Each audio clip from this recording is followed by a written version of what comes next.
In March of 2022, Eric Richins died in his bedroom in Kamas, Utah, with 5 times the legal dose of fentanyl in his system. His wife told the police that he had some drinks and had gone to bed. Within a year, she was on a local television station promoting a children's grief book that she'd written for the kids.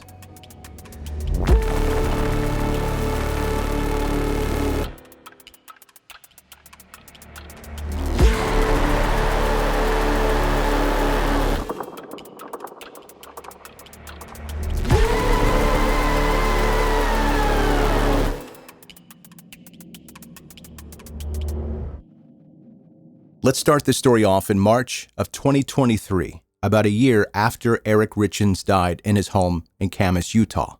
His wife Kouri was appearing on local television stations, talking about a children's book that she just published called Are You With Me? It was illustrated and it was moving. The premise was exactly what you'd expect from a grieving parent. A boy searches for signs of his late father in the everyday moments around him. Kouri came across as exactly what she wanted people to see: a devoted, heartbroken mother channeling her family's loss into something meaningful for other kids who'd lost a parent. The interviews were warm. She was composed and sympathetic. She was also, at that point, the primary suspect in her husband's murder. To understand how someone does this with a straight face, you have to go back to where Kouri Richins started. She was born in Oklahoma in 1990. And by the time she finished growing up, she had lived in 17 different states. 17. Her father, an engineer by trade, was incarcerated when she was 6 years old after a drunk driving incident involving a police officer. The family came apart. Her mother, Lisa, relocated them to Utah around 2000. And according to Kouri's own written account during a 2021 wellness retreat, her mother was also a compulsive gambler who regularly lost the family's housing and vehicles on casino floors. Kouri described spending weekends in hotel rooms attached to casinos while her mother lost their stability downstairs. If you grew up watching the concept of home evaporate over and over because of someone else's choices, you either make peace with the impermanence or become obsessive about acquiring things that felt permanent. With Kouri, it was the second one. She met Eric Richins in college. Eric was everything the word stable actually means. He ran a successful stonemasonry business. He had deep roots in the community, and by every account, he was exactly the family man he appeared to be. Kouri wrote in that same personal life story that she instantly fell for the idea of a marriage with kids and a happy family. The phrase, "the idea of," is doing some heavy lifting there, right? They're married. They have 3 sons, and for a while, at least from the outside, it looked like she'd found exactly what she'd been chasing her entire life. By 2019, Kouri had launched Kouri Richins Realty, a house-flipping business that prosecutors would later describe as a collapsing operation from the very start. That same year, she allegedly used forged power of attorney to take out a $250,000 home equity line of credit on Eric's premarital home without his knowledge. She used those funds to keep her real estate business breathing. Eric found out about the HELOC in October 2020. He confronted her, and she promised to repay it.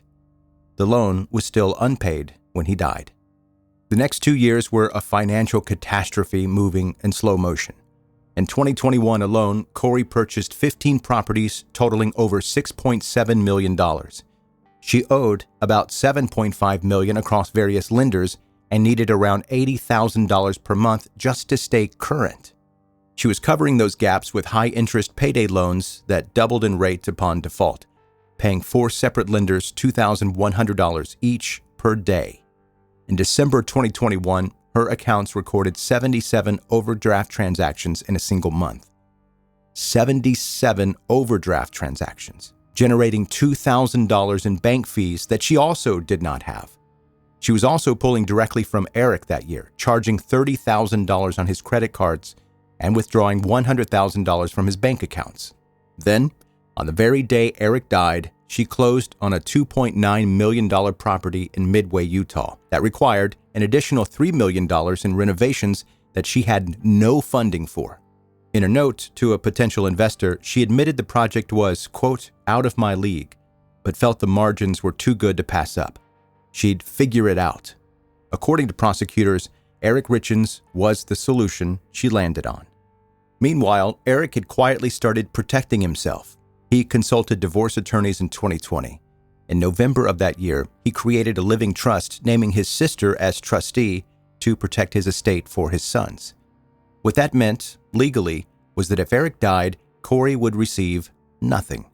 His approximately $5 million estate would pass directly to his boys. Kouri apparently believed that killing Eric would give her access to his money.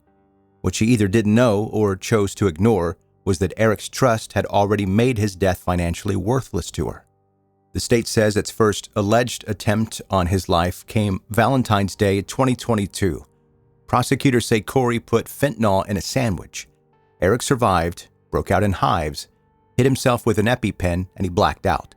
He told a friend that night that he believed his wife was trying to poison him. He said those words out loud to another person. He was still alive 3 weeks later.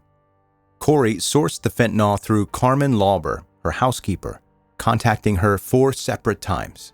She reportedly asked specifically for the Michael Jackson stuff, a reference to the powerful illicit pharmaceuticals that had gained kind of a grim cultural shorthand. Lauber testified to delivering blue-green pills confirmed as illicit fentanyl and received between $1,000 and $1,500 per delivery. On the night of March 3, 2022, Eric Richins drank a Moscow Mule at home and went to bed. He did not ever wake up. When officers arrived, Kouri told them that Eric had no history of illicit drug use. That statement is on body camera footage. The toxicology report came back at 20,000 nanograms per milliliter of fentanyl in his system. Now, I don't know exactly what that means, but I can tell you that the lethal threshold, the amount that will kill you, is a fifth of that amount. There were no track marks on him, no signs of chronic drug use, no prescription, nothing consistent with a man who'd built any kind of dependency. The fentanyl was illicit and had been ingested orally. Months later, Kouri adjusted her story and told investigators that Eric had a secret painkiller addiction and may have accidentally consumed a laced THC gummy. She told police on night 1 that he had no history of drug use. Those 2 accounts don't belong to the same version of Eric Richins. Between his death and her arrest in May 2023, Kouri did not disappear. She published Are You With Me in March 2023, appeared on local television stations to promote it, and held the role of grieving widow publicly and without apparent difficulty. Prosecutors called it a calculated cover-up attempt. In practical terms, she was using her own sons as the marketing vehicle for a book that pointed community attention at her grief rather than at her finances. The boys told the court a different story about what home life actually looked like after Eric died. Kouri was frequently drunk, they said. She locked her oldest son in his room while she drank. She threatened their pets. The middle son, 11 years old by sentencing, told the court directly, quote, "You took away my dad for no reason other than greed, and you only cared about yourself and your stupid boyfriends." Eric's sister, Katie, who took custody of all 3 boys, told the court they were not props for some twisted children's book about grief and loss. While incarcerated at Summit County Jail, officials found a 6-page handwritten letter in Kouri's cell. It was tucked inside an LSAT prep book. She was studying for the law school entrance exam. In jail, while awaiting trial for murder. The letter itself was titled Walk the Dog, and in it, Kouri instructed her mother, Lisa, to coach Kouri's brother, Ronald, into feeding a false narrative to Kouri's own defense attorney, specifically that Eric had admitted buying fentanyl from ranch workers in Mexico during a Sunday football game. The letter included the line, "Tell him I need him to do this." When the letter was found, Kouri told investigators it was an excerpt from a fictional mystery novel she was writing. The 6 pages of specific legal instructions and personal vendettas against Eric's sisters remained in evidence regardless. The investigation eventually pulled in Kouri's mother. Summit County authorities unsealed a warrant in 2023 connecting Lisa Darden to the 2006 death of her business partner, Gertrude Moore, who had died of an oxycodone overdose under circumstances investigators described as suspiciously similar to Eric's case. Darden had been named Moore's beneficiary shortly before her death. Darden has not been charged at this point with any crime. 2 opioid overdose deaths, 1 generation apart, both connected to financial gain. It's a detail that doesn't quietly go anywhere once you've heard it. The trial ran through February and March 2026. The defense considered calling a witness who claimed Eric had once tried to purchase fentanyl himself. The judge warned that doing so would open the door to previously suppressed evidence and described the decision as a game of high-stakes poker. After a 30-minute conference, the defense called no witnesses. The jury came back in under 3 hours, guilty on all counts. The judge in the case sentenced Kouri Richins on May 13, 2026, which was Eric's 44th birthday. He said she was, quote, simply too dangerous to ever be free. She's serving life without parole and has filed for an appeal. Eric's 3 sons are in Katie's care, in therapy, building something forward. His trust did exactly what it was designed to do. His estate did go to the boys. Everything Kouri built, she lost.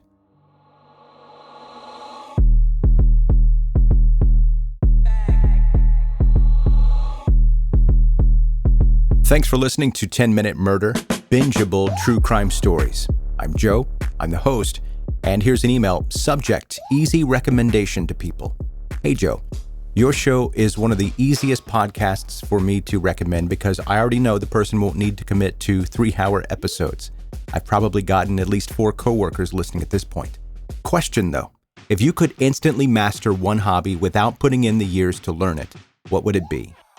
Megan in Fort Collins, Colorado. And Megan, thank you for the email, first of all, and thank you for sharing the podcast with your coworkers. I really appreciate that too. A hobby that I'm having trouble with this one. I'm sure there's a really good answer that would make more sense than this one that I'm about to tell you, but I can't think of what it would be. And the answer is golf. But I have been playing golf for years. And if you've ever played golf, you know that mastering it means that you're very, very good at golf. And I've played a long time just to kind of suck. I can finish a round with 1 sleeve of golf balls. Like I can lose very few golf balls, is what I'm saying. So that's about as good as I am. I can usually find my ball every time. And it's taken me years to be able to do that. So if I could master anything, it would probably be that. Again, Megan, thank you for the email. And if you're a brand new listener to this podcast, obviously Megan's not a brand new listener, but if you listening to me right now are a brand new listener, this is your first or maybe second episode that you've checked out, I appreciate it. Make sure you hit subscribe wherever you're listening right now. If you want to follow me on social media, you'll see the photos that usually come along with these stories. Links are in the show notes of this episode, or you can go to 10minutemurder.com. OG listeners, been listening since day one. I appreciate you, love you with my whole heart. Please continue doing what you're doing, engaging with the content, sharing the podcast, rating it 5 stars, all that stuff. I love you to death. And that's going to do it. That's your episode for today. Thank you again for listening to 10-Minute Murder. See you next time.